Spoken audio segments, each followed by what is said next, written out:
Hello नमस्कार दोस्तों। मैं Manish Kumar Pandey Vivekananda classes by Manish sir के चैनल से आप सबों के समक्ष मैं कुछ बातें करने आया हूँ। ऐसे तो मैं राजनीति नहीं करता हूँ क्योंकि मैं खुद टीचर हूँ। मैं बच्चों को पढ़ाता हूँ, बच्चों के भविष्य का निर्माण करता हूँ। लेकिन मेरे मन में आज कई दिनों से एक सवाल आ रहा है और मैं चाहता हूँ कि आप सबों के बीच उस सवाल को प्रस्तुत करूँ और शायद आप हमारे सहयोग करेंगे। तो आइए मैं आपसे कुछ प्रश्न करना चाहता हूँ।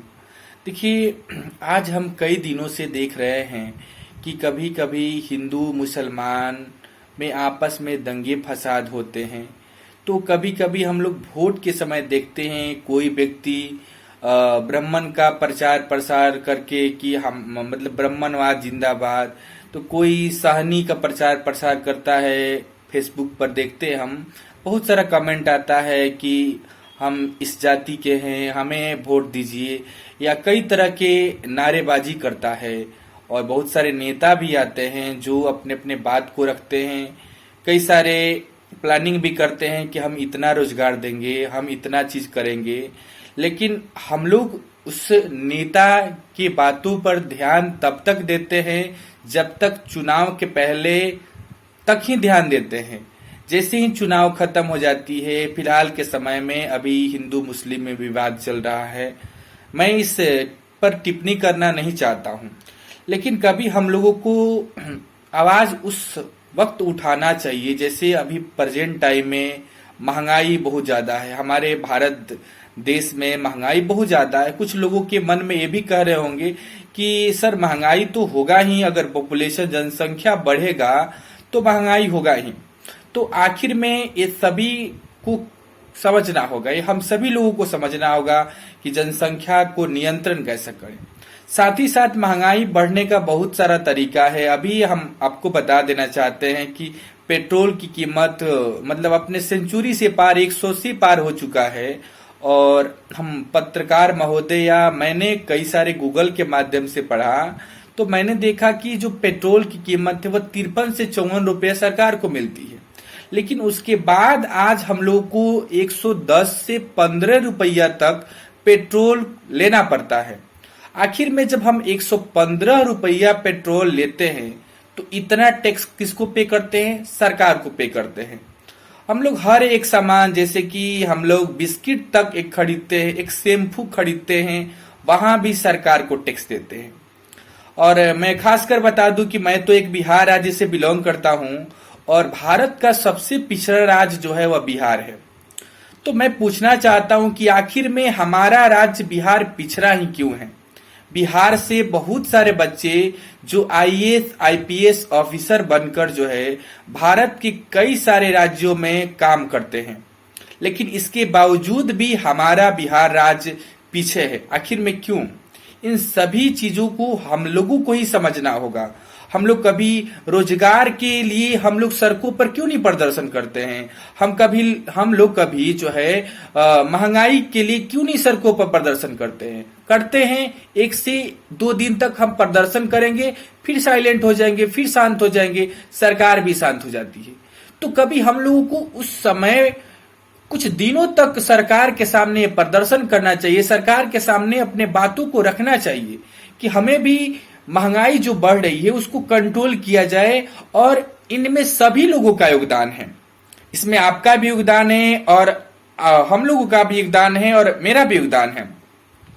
मैं बात करना चाहता हूं, देखिए सरकार बिहार राज्य की आमतौर पर बात करें तो बिहार में सबसे ज्यादा अगर किसी चीज की कमी है तो वह शिक्षा की कमी है। अब सवाल ये उठता है कि आखिर में शिक्षा की कमी कैसे है? क्यों कमी है शिक्षा की कमी? क्या हम ही जिम्मेदार हैं?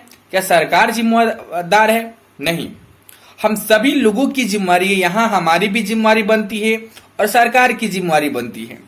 हम बिहार की कई सारे ऐसे जिलों में देखते हैं जहां जिला पदाधिकारी महोदय जो है अपने कार्य को अच्छा से कार्यान्वित करते हैं। सरकार हर एक स्कूल में, हर एक कस्बे में जाकर स्कूल का निरीक्षण करते हैं, यहाँ तक कि बेंच पर बैठकर बच्चों से बातें करते हैं, पढ़ाने की ट्रेनिंग को, पढ़ाने के तरीका को देखते हैं।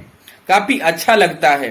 हम भी चाहते हैं कि हमारे भी जिले में हमारे जिला पदाधिकारी महोदय या हमारे प्रखंड विकास पदाधिकारी महोदय हमारे भी क्षेत्र में आए और कम से कम इस सारे चीजों को अच्छे से कार्य करें, ताकि हम भी सुधरेंगे और हमारा बिहार, हमारा गांव, हमारा गली, हमारा एक कस्बे सुधरेगा। सबसे पहले तो हम लोगों को सुधारना पड़ेगा, तभी एक प्रखंड सुधर सकता है, एक गांव सुधर सकता है, एक गांव के सुधरते एक प्रखंड, एक तरह से जिला सुधरेगा। तो सबसे पहले हम एक अच्छे कैंडिडेट को चुनना चाहिए और साथ में सभी लोगों को ईमानदारी पूर्वक काम करना चाहिए, क्योंकि अगर एक गांव सुधरता है तो एक गांव को देखते देखते जो है दूसरा गांव भी सुधरने लगेगा और इस तरह से एक पंचायत सुधरेगा। तो हम लोगों को ये आपस में जो हिंदू मुस्लिम कभी जातिगत जो हम लोग मतभेद करते हैं उसको न करके हम लोग सरकार के सामने या हम लोग किसी दूसरे को भी समझाएं कि हमें कैसे अपने आप को कंट्रोल करना है। न कि सरकार हमको खाने के लिए देता है और न कि हम सरकार से लेते हैं। सरकार हमारा ही पैसा जो है वह किसी दूसरे वे में हमारे सामने रखता है, लेकिन हम कहते हैं कि नहीं सरकार दे रही है। सरकार कहां से देगी? सरकार के पास पैसा कहां से आएगा? तो इन सारी चीजों को हमें समझना होगा, तभी एक राज्य का, एक देश का कल्याण हो सकता है ना। और मैं एक और चीज बता दूं कि हम लोगों को आपस में मिलजुल कर रहना चाहिए। अगर हमारे घर के पास में अगर कोई मतलब जाति में अगर कोई चमार, जिसे हम लोग जातिगत करते हैं, ऐसे तो मैं जाति पर बिलीव नहीं करता हूं, लेकिन अगर कोई चमार ही हमारे घर के सामने रहता है तो मैं तो कहता हूं कि वही मेरा भाई है, क्योंकि वह हमारे दुख में भी सुख में भी सारी समस्याओं को जो है वह देखता है। तो इसलिए हम कह सकते हैं कि वह हमारे लिए सबसे ज्यादा कंफर्टेबल है, वो हमारे लिए मेहनत करता है, हमारे दुख में भी सहयोग करता है, हमारे सुख में भी सहयोग करता है। तो हम लोगों को मिलजुल कर एक दूसरे को समझना चाहिए, तभी एक देश का कल्याण हो सकता है, एक राज्य का कल्याण हो सकता है।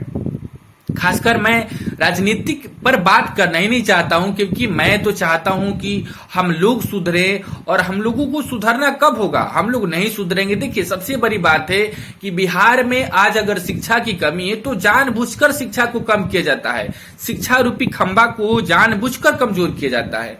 क्यों किया जाता है? कि अगर हम लोग पढ़ लिख लेंगे तो हम सरकार से मांग करेंगे ना, कि सरकार से मांग करेंगे, अपनी हक की लड़ाई लड़ेंगे, और जब हक की लड़ाई लड़ेंगे तो सरकार को मजबूरन जो है वह हमारे बातों को मानना पड़ेगा, क्योंकि हमारा भारत एक लोकतंत्र है, क्योंकि यह लोकतंत्र की आदेशानुसार चलता है। और जैसा कि आप सभी को पता होगा कि लोकतंत्र क्या होता है। लोकतंत्र जनता के लिए जनता के द्वारा बनाया गया संचालित सरकार है। इट मीन्स यह सीधे कहता है तो जनता का सरकार है। ये जनता ही सारे कैंडिडेट को चुनती है, सरकार से सवाल करती है, और सरकार का भी काम है कि जनता के सारे बातों को, सारी समस्याओं का उनका निदान करना होता है। ये किसका काम है? तो ये सरकार का काम है। तो हम लोगों को एक साथ मिलजुल कर जो है इन सारे समस्याओं का निदान करना होगा।